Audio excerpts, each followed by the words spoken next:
The project is called Harpazo, a Greek term meaning to take away. And in the Bible, it often refers to the rapture when true believers in Christ are suddenly raised up to heaven, leaving behind all those who failed to come to Jesus. I'm Mark Boardman, and this is Sonic Perspectives, and we're talking with the men behind Harpazo and the new album, The Crucible, which is out on June 28th. The two men behind the project, Gary Wehrkamp, we've had on before. Gary, perhaps best known for his work with Shadow Gallery, although he did an album about 5 years ago that we reviewed and we interviewed him about with Mark Zonder. And then there is Marc Centanni. He is responsible for the story. So we get these two guys together and see what comes out. Welcome to Sonic Perspectives. Hi, Thank you very much. Hi, Mark. So, Mark, I'll start with you because I know that you're reticent to talk. Tell me a little bit about the story of the. Oh man. Let's try to give the elevator pitch here. Okay. Basically, it is a story. You with the name of the album is very important. Harpazo, the Rapture, End Times, Revelation. I was first inspired many years ago I was running I wrote a lot of poetry when I was younger, and a lot like story poetry, listened to a lot of prog metal, things like that. So basically, I wanted to take the story of Revelation, make it make it a little bit more entertaining, kind of break out what's happening in that book and the other books that kind of fall behind it, and to come up with a story following the Antichrist and his rise to power, and how essentially towards the end, the ending of how it all kind of comes together. So with Jesus's return. Okay. So give us the synopsis of how you approach that with this album. So the way I approached the album was I took each one of the prophecies, and originally my idea was to just almost like go through, like, here the seventh trumpet, the first trumpet did this, the second trumpet did that. That was my first attempt to writing about Revelation in a epic poem form. But it was very dry, and as much as I enjoyed writing it, I just felt like it wasn't grabbing me even as a reader. I really want to get like what is the story behind what are people going through. And so I started to envision what the futurist belief may be in Revelation. And so I came up with the Antichrist character, Jude Solomon, his right-hand man, Michael, the assassin. I came up with what would possibly be a catalyst to end times, which would be the merging of man and machine. I thought that would be for sure a big catalyst in the end times. Because without death, there is no heaven, right? So if we live forever here, what is the point of religion, right? Mm-hmm.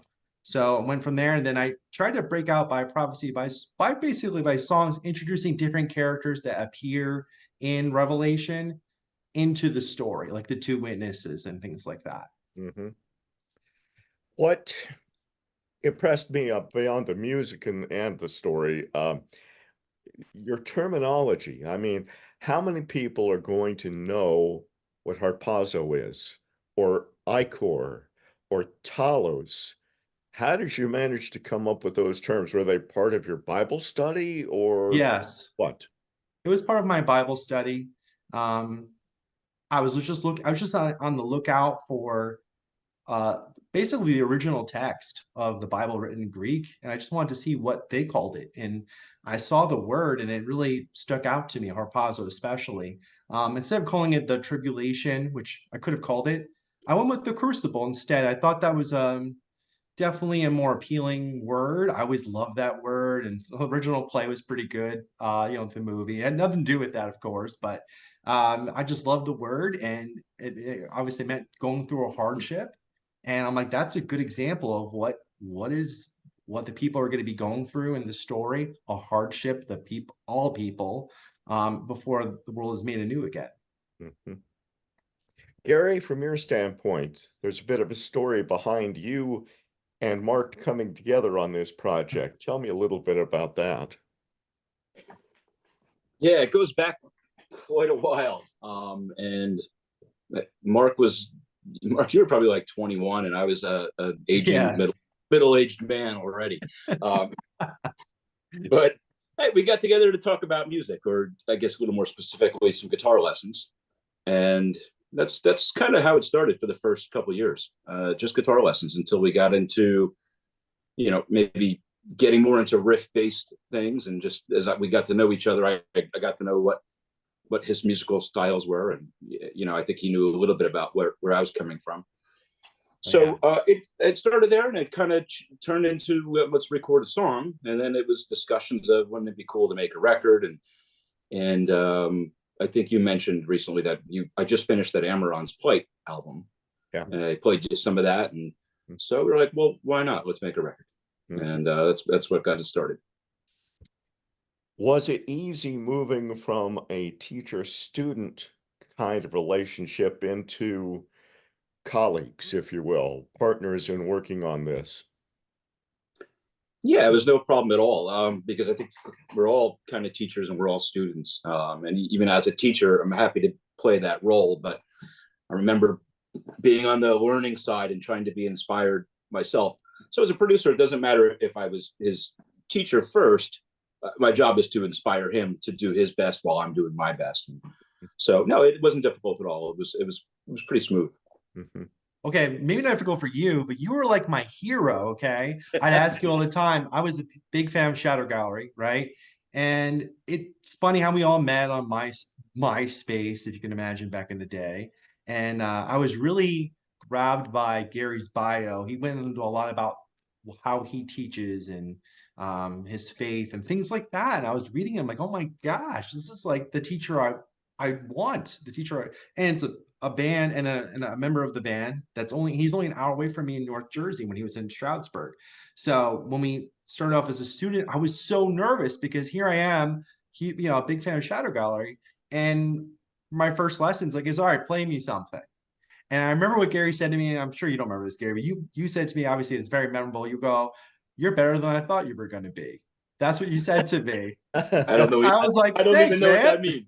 I don't know what it means either, but it was like, I've never forgotten that. I was like, man, like you were like, I exceeded expectations. That's what it meant to me. I exceeded you didn't have any, but I came in and so it was easy when someone says something like that to you and believes in you. And throughout the whole process, I mean, obviously I was new to the music industry. I mean, I still am. So, and he walked me through all of that, and he would talk to me and guide me and mentor me. And together we worked together. And he'd tell me, there's so many sayings that Gary would say in the studio, but he definitely was a mentor, a partner, and a friend as we went through this whole process. Just to remind folks, Gary does a lot of teaching music to people of all ages, actually, as well as doing some performing. He has gigs on most weekends all over the place. Marc, what do you do in real life? Yeah, I work in the corporate world. And that's, I'm a senior consultant for an HR system. So that's what I do. So that's it. And then be a dad of two. I have a 5-month-old and a 4-year-old boy, and a beautiful, loving, patient wife who's been putting up with this album for many, many years. But yeah. At what point was it apparent that you had enough ideas to put together an album? Oh, well, I can answer that from the musical sense. There's never a shortage of ideas. It's usually, do we have too many ideas? Too many. You know what I mean? 22 songs I had at first. Yeah. No, we chiseled the Marc's imaginary song list down to like 20, 25 half to just getting to the point, and like, okay, what's the point? Let's write little chapters and let's be a little more concise with each one. but just when we're trying out like musical ideas and riffs, it's whatever fits the potential lyric or what we're working on at the time. And so no, there's not usually a shortage of ideas. And Mark's it's very comfortable working with him. And when he'd come up and he'd be up on Tuesdays, that was our day. It was like originally his lesson time, Tuesday 11:30 or whatever it was. And so it was very comfortable. I would just say, okay, let's grab guitar. And I don't think I was intimidating. Maybe the first few weeks because he didn't know me, but it was just, we just kind of rolled into it. Let's try something. And usually we were on to something very quickly. And, so there was no shortage of ideas.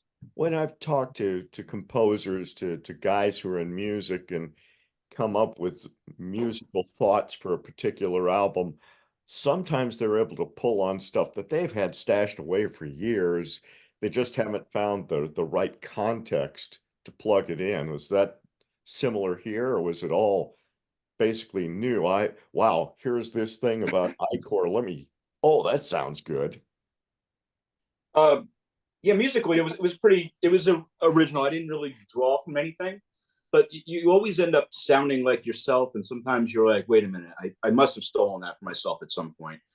And there was just one, the chorus to the song I Am God was something I did go through that chord progression a few different times, going way back 20 years earlier, but didn't even realize it, I don't think, at the time. It's where your fingers go and you go, yeah, this is like a pair of shoes. This feels comfortable. I don't know why, but I like it. Let's use this and let's sing over the top of this. And, then it's 5 years later, you're like, oh yeah, I remember working on that in 1994, which was something I was going to do with Shadow Gallery that we never did. Mm-hmm. But it's good when they can come back and finally get a home. You can feel good about it, You each had your areas of expertise.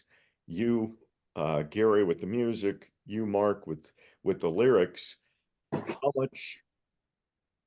How much did you cross over to the other side, if you will? Gary, did you have a point where you heard some of the lyrics? Does that make sense? Should we try something else? And Mark, did you do the same thing with some of the musical phrasing? I would say that when we were in the studio, Gary was in charge of the music and producing. However, we went back and forth many times. We'd ask each other questions. We were really much just trying to make sure that we had the point of the song down and where we wanted the story to go and how it to sound, and drawing from other inspirations, things like that. And I definitely had a lot of inspirations, and I definitely had a lot of things I wanted to sort of model after, and present as many challenges as possible to Gary as I possibly could as I go through these songs, because there's definitely a couple of longer ones. And I'm like, okay, we're gonna make you don't start off with saying I want to make a 10-minute long song, but then it just turned into, each song almost turned into like just these individual titans on the album of like prog metal, like as we went through it, and it just felt right. And so a lot of times, while we did collaborate for sure, Gary would say, hey, I don't like that word, do that, write that line again. I'd be sitting on the couch and I'd rewrite the verse, or hey, I found a new chord progression that might work better for these lyrics, and I'm like, okay, let me rewrite the words again and make it shorter and to the point. So every week the two of us sat there and we collaborated through every song on this album. Everybody was a participant for everything, which was great. Mm-hmm. Yeah, and it is a process to turn a lyric, because I mean, Mark plays guitar, and I'd like to say he's pretty good, because not only because he was my student for 2 years at that point, but I think when he was approaching the lyrics, this was pre-putting it to chord progressions. So the process of changing, here's a bunch of words and there's some good potent things in here, but we got to turn it into a song. And I'm always thinking chorus first, like what's the song about? And that's one of my memories for this, for everybody I ever produced with. They'll start singing and there might be a bunch of words and it goes on and on. I'll say, stop, just tell me what the song's about. And like, let's make it 5 words, please. And let's make that the chorus. Then we'll build all the details in before, after, decide if it's going to be a linear story, if we're going to, jump around how we're going to describe things. Are we going to make lists? And a lot of that I didn't have to really do with Marc. There's some people I've produced that I actually had to, I won't say who, but I would go out and I'd buy them how to write lyrics books, and I'd highlight all the things I wanted them to get to know, because writing down words and writing poems and writing lyrics are different things. And writing a song is a different thing, because you've got to fit it in there rhythmically, melodically. And so, but Marc came in with a lot of great ideas. And so it wasn't tasking for me. It was just a matter of saying, I'm hearing it with, 8 syllables, and then line 2 will be 8 syllables, and then line 3 will be maybe 12, something like that. Not just endless long run-on sentences. Can you rewrite what you did? And then you go back and I'd say, you do that. I'm going to track a guitar part that I have, something in G minor. And so we'd each take 10 minutes, and we'd come back, and I'd say, oh, that's better. I can sing that. And I would sing it, and he'd be like, oh, I like the music. That's a good fit. And we'd be like, okay, good. We have a chorus. Let's do the pre-chorus now. And we just kind of chiseled away at it. Definitely. There was times where Gary would just be playing, and I'm like, stop what you did right there. And we'd be recording that's what we need at this part. That's what I was envisioning. And again, it was just such a great partnership. And the one thing that we did always really well together was we could give feedback to each other, and we could feel comfortable through the process. And there's nothing better than working with somebody that you feel like you can give feedback to, and just work through the songs. And we were always just up for anything to the 10th degree. Let's do this. Let's do it 10 times what we just did. And so it was like a mad scientist project in a way. And so it was really cool. I read a quote from Gene Simmons of Kiss last week, and he said, the hardest thing you're doing when you're trying to put together music, whether it's a song or an album or whatever, is to keep it simple, because simple is something people can grab onto. Sometimes when it gets out of control, you'll lose your contact with people. I would think when you're dealing with a heavy subject like Revelation, and potentially going in different musical ways that are into prog, keeping it simple can be a challenge, isn't it? Oh yeah. If I'm working with a pop artist as a producer, we're going to keep it simple. I'm going to keep stripping it down. We're going to get to the point, because the goal there, the goal has to be defined. So for somebody like that, the goal is popularity, commerce, building a career based upon having simple songs for the masses. That in no way almost ever entered my mind on this project. This project was a movie soundtrack, a score, a play, a big theatrical event, a concept album. So I think you don't have to adhere to those rules. You should if you want to make a good amount of money from your songs, but that was never our goal. Marc and I never once said, yo, this is going to be a hit and we're going to make money from this.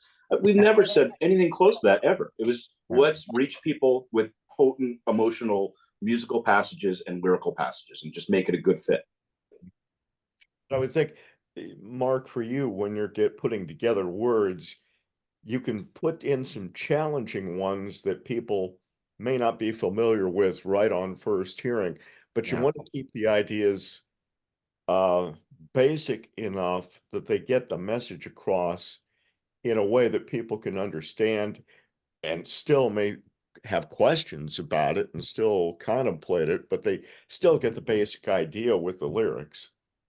Yeah, that was definitely something I always tried to do, was if it didn't make sense, rewrite it in a way where it was more to the point, instead of being very, I don't know, pretty with my wording, which I would do in poetry.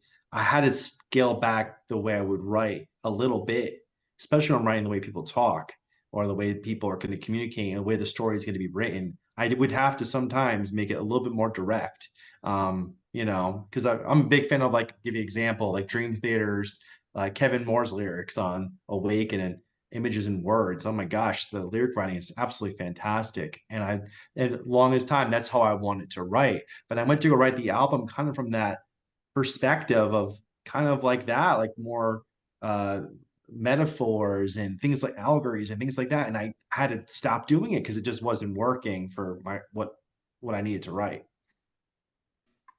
So I don't know if Gary told you this, but about 5 years ago, when he and I were in contact, he was saying, I got this really exciting thing that I'm a part of, and I can't tell you much about it, but it's about the end times and it's about faith, and it's really something special, but I can't tell you very much. Uh, That was 5 short years ago, huh? yes, it was. Uh, did the story itself change over 5 years? A little bit. Yeah. Well, not the last 5 years so much. Not, I mean, yeah. with this, it's been a long project, but it wasn't like we worked on this nonstop. We would have a group of time, a few weeks to write, and then a few weeks to write more, and then a few months off. Mark moved, and I got busy, and I went on tour, and so sometimes we'd have a year or two where nothing happened at all. And so there was just standout years. 2011, we did some writing. 2013, I started tracking more, and then 2015 again. And so, but after after I sang the parts, because I know we knew it was going to be a bunch of characters, Mark was developing the story into more detail. Yeah, that's what happens when you have this long to write an album. You start to think, oh, I should rewrite that part, like a little too long to be looking at your artwork. It's like I can change it still. It's not out there yet. So there'll be times, like Gary's saying, sorry to interrupt you. No, I still find it funny though, because you're doing that on your own, but I'm pushing you, going, no, make sure it's very, very clear. If you got to change it, change it. And then he'd come back and he's like, here's all the changes I made. And I'm like, great. And then I'd be like, oh no, I got to re-sing everything. I got to re-sing the whole album again. Like it wasn't that bad all the time, but there were a couple songs that, that were like that. I can name 2 or 3 off the top of my head that were a little bit more challenging just because of some of the rewrites. But I think the rewrites, I'd be like, well, wait, I preferred it when it ended in the syllables the accent has to be here. Can you find a different word there? Because if you just sing any old word, but it doesn't feel like natural to sing, like you're singing the wrong accent, like if we sang interview, instead of interview, like it would be just, I don't know. I don't like that. So we tried. There was a lot of that, but I definitely tried to keep that in mind and use words that sounded very similar. That way it would, or had a similar feeling to it, that would work pretty good. And man, Gary made those words work very well. So yeah, and you did have them towards the end. I was like, oh, good. This is very similar to the other word. It's not just some, you didn't come up with something completely different. Like, yeah, I changed the word bad to incomprehensible. I'm like, oh, now I got to sing 4 syllables at the time of one. And, and I could have just left it all alone and told all the singers like, oh, but there's different words. But honestly, I didn't want to leave too much to chance, because, this became our baby. And, I'm always open to singers adding their own bit to it. And they all did, but too much, then I don't want to be going back and forth through emails going, no, that's not what I wanted. Yeah, so it's much better between the two of us to figure out what exactly we want before we start. Yeah. Gary, you played most of the instruments on the album, but you did get a fair number of guest artists to come in, vocalists as well as instrumentalists. How did that evolve? How did you decide, well, I've got a friend who I think would do great in this particular role, or I've got a friend who's a drummer out in California and he ought to do this particular song? Yeah, well, we both had ideas on that, and Mark had ideas for the singers. I'll let him talk about that in a minute. But yeah, I mean, Marc Centanni was somebody I've been working with for years, and probably just before the time I went on tour with him in Warlord, which was 2014, maybe 13, 14. That's when we were maybe doing a second round of drums. I did the first round of drums, but there was some I thought he would be great on, and then the other drummer, Nicholas Kahn, out in Germany, just for the more aggressiveness. But Marc Centanni knew who Marc Zonder was, so he was thrilled. I was like, yeah, I can give Marc Zonder a call. And he's like, oh, that'll be great. That'll be great. Like, yeah, all right, well, hang on. Who's going to say no to that? I'm a huge Fates Warning fan, and I had Pleasant Shade of Grey was one of my favorite albums, and I loved the drumming on that. But I mean, obviously, all Fates Warning is Very good. So, but yeah, when I heard Marc Zonder's name, my ears went up. I'm like, who's on the phone with you? Who are you emailing right now? Marc Zonder? Like, I was so excited. Fanboy. Composer and fanboy. Oh yeah, definitely. So how did you help select some of the voices that took over the characters? With DC Cooper, that was obviously we both. I mean, DC's was on Tyranny, Royal Hunt. Gary has a close relationship with DC, so I'll let him speak about that. The other vocalists, Lee Lemperly and Jen Eckhart, are both again Gary local musicians that Gary knows, phenomenal. Somebody like Les Carlson, Ray Parra, Michael Drive. Sure I'm missing somebody in there. Christian Lilligren. Those are all ones that I reached out to just because I knew their music. I felt they were a good fit for the role. I thought they might be excited for it. There were names that I had jotted down. Many of those names I actually had jotted down many years before we even started this album. I first had a list of just like when I came in with my little nerd list of people I wanted on my CD. Those are some of the names I had on there. I did not know years later they would say yes, so did I get some people decline? Absolutely. But hey, that's okay. But we waited until we got pretty far along about, it was like 2019, 2020 before we started approaching. And we actually had basically where we want the music to be before we started reaching out to everybody to have them participate in the album for singing. Working with the singers, and I assume you worked with all of them remotely. Is that correct? Yeah, that's correct. Well, no, DC. Other than DC and Lee and Jen, yes. Yeah, so yeah, Leanne was here. She was up many times for sessions, and she's just fantastic to work with. So same with Jennifer Eckhart. And DC came out. He only lives about 6-7 hours from here, so he came up for a week to do his parts, or a few days. The rest were remote. Okay. Yeah. One of the challenges of doing remote is you can't sit there and listen to them as they're doing it generally and say, well, could you try phrasing it this way or that way? Oftentimes they send you files and you have to go on that. Is that what the process was here? It was, but again, if we could write it the way we want it first, and I didn't do quick like one-off vocal demos. I spent many hours on all the demos and double track, triple tracks, did all the harmonies, everything. And so it was very clear that what I was intending is intentional. It didn't sound like I'm like, some melody like this. There was attention to every possible detail. And to the end that I wasn't supposed to be one of the characters. And all of the vocals you hear of me are my demos for someone else. Okay. So the I Am God song, for example, that's not, I didn't think I was really ever going to sing that.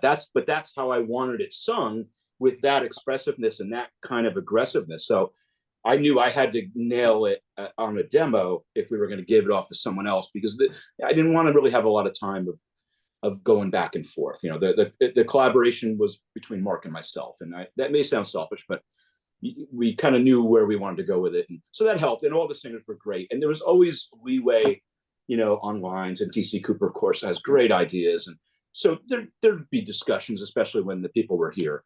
And other times I'd get multiple takes and I would just kind of choose between them. But everybody turned in great product, So it wasn't difficult. So decided that your demos for a song like I Am God were going to be the actual vocals for the album. Yeah. Oh, well, I didn't want to have to sing it again. He sang it like it was the real thing. Yeah. I did. I mean, I probably maybe should have sang it again, but I don't know. Some people heard it and they said, "You sound great as a singer. Why don't you be on this album?" And then sometimes a well-placed compliment, I'm like, I could be a character, and maybe I will just keep this. And so, but other than the lyrical changes we were doing for characters, I Am God, I never re-sang. That was once. That was the first demo a long time ago. But I didn't want to re-sing my parts again. I sang the whole album 5 times at that point, so it was enough. I bet. I mean, Gary really impressed me in I Am God. It was just the first time I heard uh, the vocals. We started that in the studio together, and I had to go on a trip to I think a wedding or something, and he sent me an early demo, just like the verse and the chorus, I think, or something after we had worked on it, and he got hit with so much inspiration on that song. It's like really my hat goes off to him, especially on that song. He sent it to me, and I could not get the song out of my head. My wife and I, we did not sleep that night. We had an early morning flight. We did not sleep that night because we just laid in bed. Let's listen to it again. Let's listen to it again. Like it was just so infectious, you know? And so yeah, I mean that song especially, I was like, you know, I can't have anyone else sing this song because all I can hear is Gary's voice.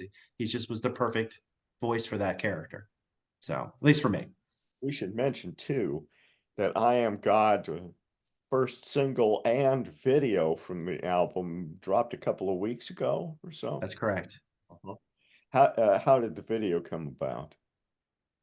Well, we definitely wanted to get Wayne Joyner involved. So a number of years ago, Gary told me about this guy who puts together music videos and lyric videos, stuff like that. And he's like, you know, really, really great. And so I'll let Gary elaborate his friendship. I mean, my friendship has blossomed with him since then. So I knew I was going to reach out to him. And actually, recording just the actual Gary playing in the studio and singing, that was just a session that we came in with one of his Marc Capone cameraman / photographer came in, and he filmed Gary just playing and singing the song in the studio. And so we used that footage plus the ideas and artwork from Dusan Markovic for the album cover to come up with a music video, working with Wayne and coming up with the imagery for it. So yeah, Wayne's definitely a top pro. I mean, everybody goes to him, and I've known him for I don't even know how long, for a long time, maybe going back to when I played Prog Power Europe, which he's been affiliated with for a long time, but that's over 10 years ago. But I, just like you, Mark Boardman, I told him about this project years ago and said, hey, I don't know when it's going to be finished, but when the time's right, expect an email, and I can't wait to play you something. And and then COVID slowed things down and changed the timeline for everything. But then, we finally got to the point where it was done, and he remembered. And I said, hey, remember that project? And he was like, yep. And I said, okay. And then Mark reached out to him, and he's the best. So to have his name affiliated with this project is already a step up. Yeah. One thing that struck me in listening, it's a rock opera, it's metal, it's melodic. And then not in the middle, but towards the end, We Are Weak comes in with Jesus Loves Me. And it starts off with sort of the childlike version, and then it goes into another verse, and it's metal. That was Mark's idea. Yeah. We brought in a lamb that played the song. It was actually a real recording of we brought the lamb. I have a picture next to the microphone. I got to put down the social. I would love to see that, because I remember we just held the little lamb up, wound it up. Yeah, we wound him up. Got a break in place. I said, okay, we're doing this ourselves. Sorry, Mark. I think you want to see something else about that. My apologies. But then it gets aggressive. I think on its own, like I was maybe just a little bit apprehensive to have just that part in there, but once you get DC to belt it out later, you can sing anything. Then it becomes, now we're back to reality and back to future times. And so, I'll also say that was probably the highest thing I had to sing in my life at that point. I wrote it as I thought Two Witnesses was higher. Was that the highest? Two Witnesses, I remember that was killer for you. Two Witnesses. When I was singing Revelation comes today.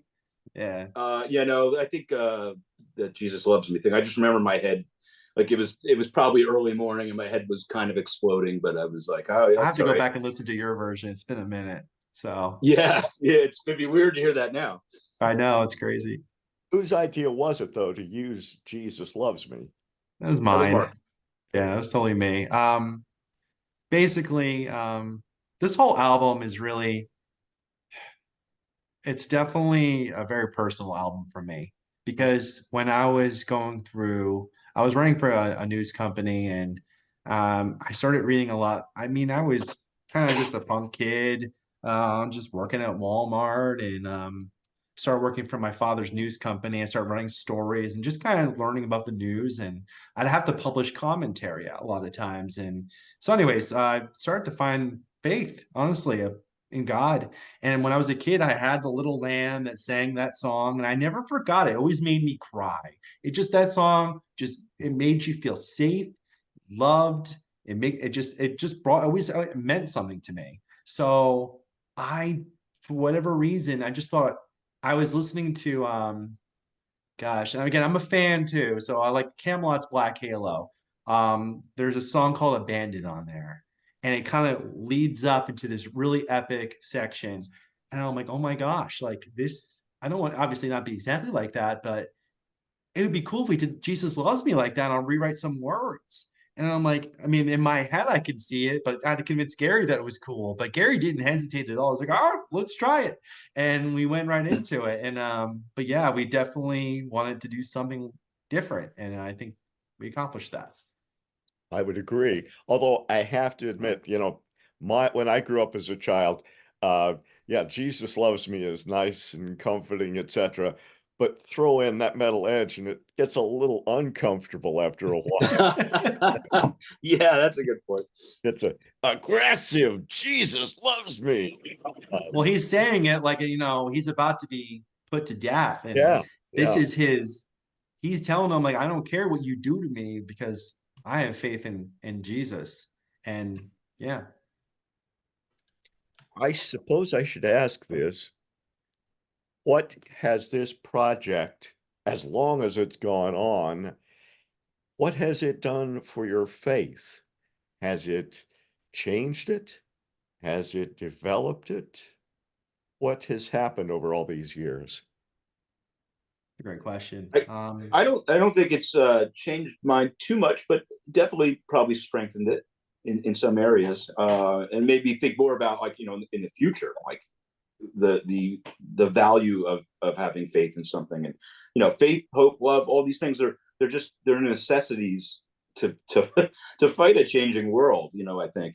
And so it's just all good things, and in the end, that's what I think this album's about. Even throughout the storyline and everything, in the end, it's just good triumphing over evil in a good, faithful classic way. Story. Yeah, that's perfect. Good. Yep. It's a classic story. And I think for me, I'd gone through a lot of points in my life where, gosh, I felt like I was building an arc, and I felt like I was making this story and I was doing it. Again, I didn't want to, and for people who are not Christians, this is an album for everybody. It's a fictional story. All right. But when I was writing it, um, there was points I just didn't know if I would ever finish it or if we'd ever get to the end of it. And there'd be times I'd lose hope.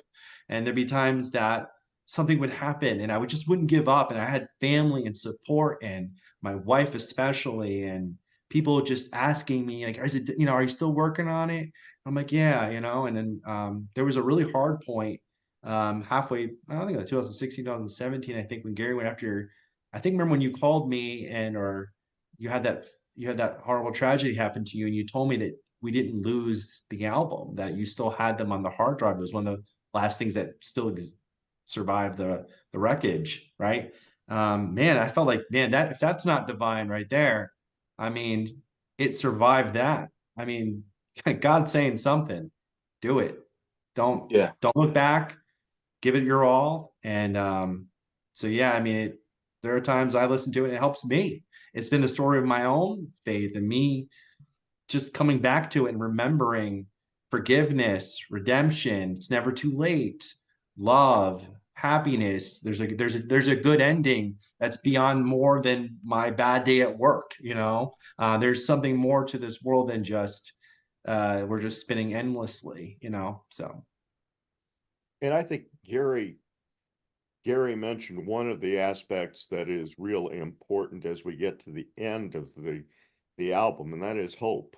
Yeah, the first part of it is things sort of evolve and the Antichrist character rises up and things start going really weird.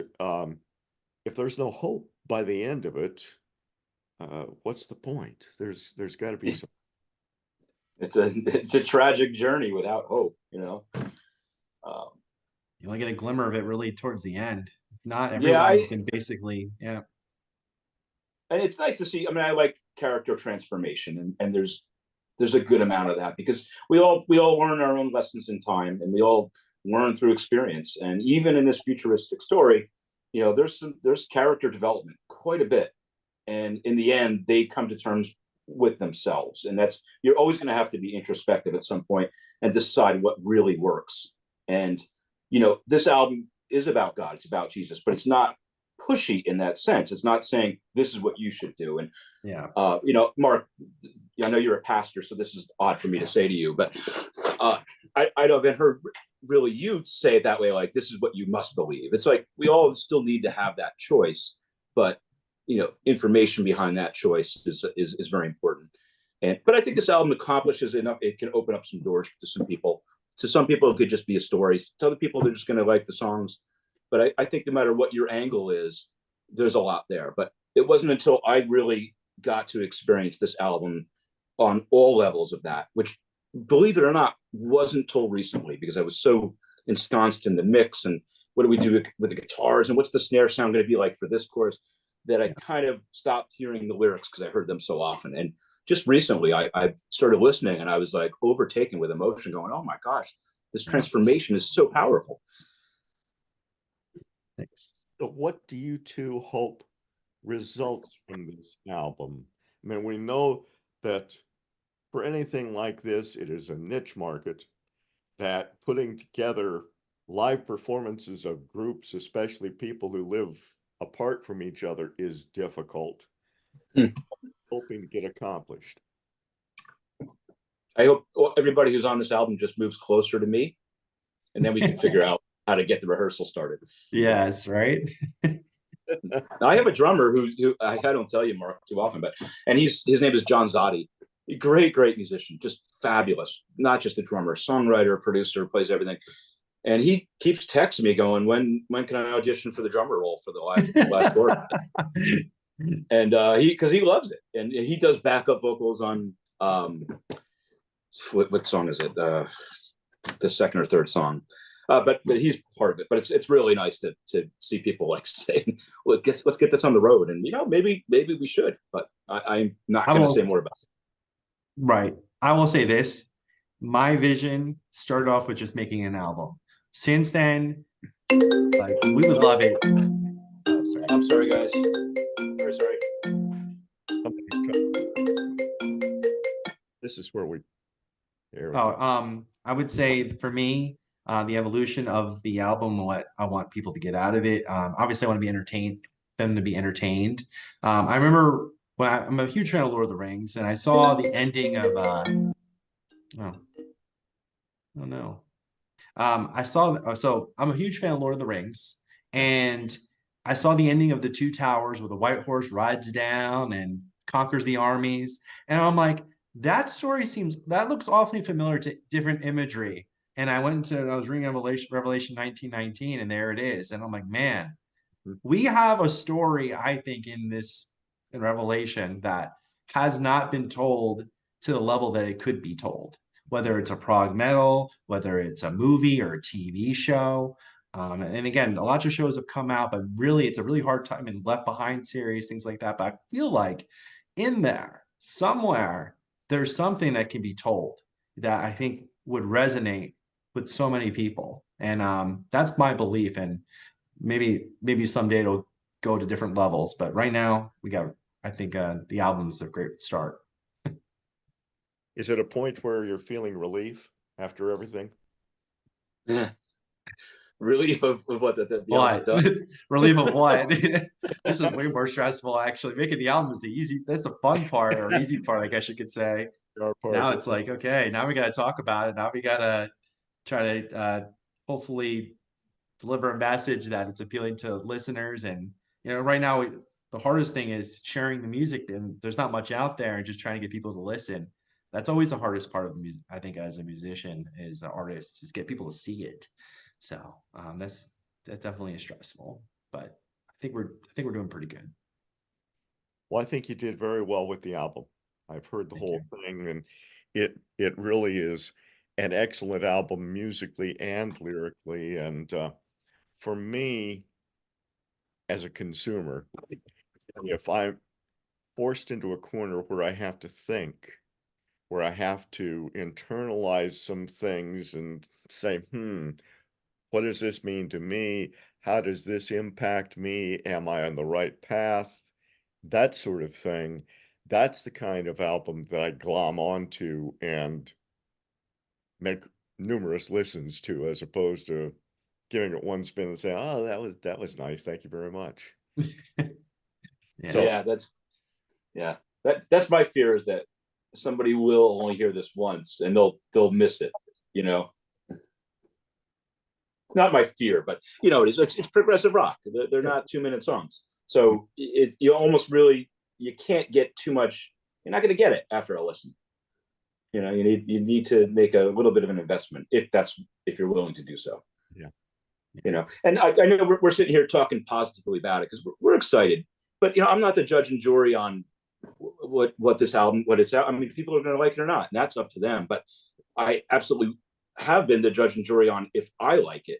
Yeah. And I've made sure that when this was done, I would love it forever and never be tired of it. And I never get tired of hearing it. Even now, it's been a few weeks, but I had somebody today that said, "Can I come over and hear the album tonight? I'll bring cheese and crackers." I'm like, "Sure, yeah, I'll play it again." I played it for someone 4 days ago and 2 days before that. So I don't ever get tired of it. It was so much fun, so much fun. And for me, as just same thing. I mean, I never really, there are times I have to turn it off just because I'll maybe listen to it too much and then I'll come back to it. Just because I love to relive the moment. I have the moments in the studio to relive in my head of us doing things, and also hearing it from another perspective of being done, hearing the characters all fleshed out. For a while there, I had to just imagine Gary as different people, right? And it's Gary sang the female vocals. Sometimes, like, you know what? And I got used to some of that stuff. Sometimes I'm like, oh, well, Gary's singing like this. And I'm like, okay, step back. But now I've actually got a chance to enjoy it as a full album. But yeah, Gary, you said it right. I mean, if we've been listening to it for this long and we both love it, there's gotta be a couple more people who might like it, So that's the hope. Yeah. I think so. By the way, as a last question, are you still taking guitar lessons from him? No, I'm not taking any guitar lessons right now. We might, who knows, we might go into Zoom meetings at some point, but right now, no, I don't have any.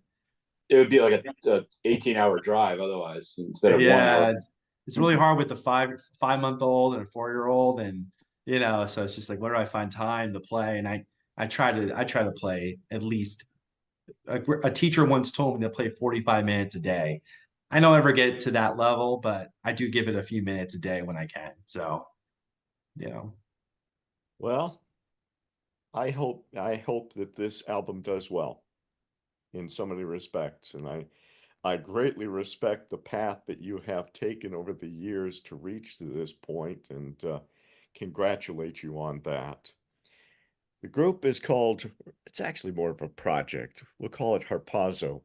And the album is really, it will be out on June 28th, so it's not too far away. I assume that pre-orders are already being taken. Yes. You can pre-order on basically everywhere, Amazon, Barnes and Noble, Apple.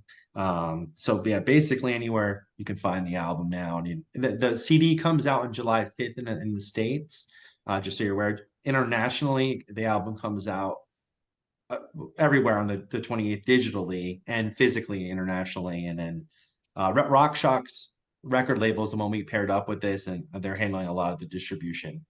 So. And there'll be a great T-shirt with it that you're wearing, I suspect. Oh yeah, come on, you got to represent. Gary needs to get one. He does. I'll save my money. Gary. So you have enough, right? Hey, is that a Shadow Gallery poster behind you? Yeah, someone gave it to me one day. It has all the signatures of you guys. I think it was like one of those boxes of, hey Mark, here's some leftover stuff we have. You want it? Like, okay, sure. Why not?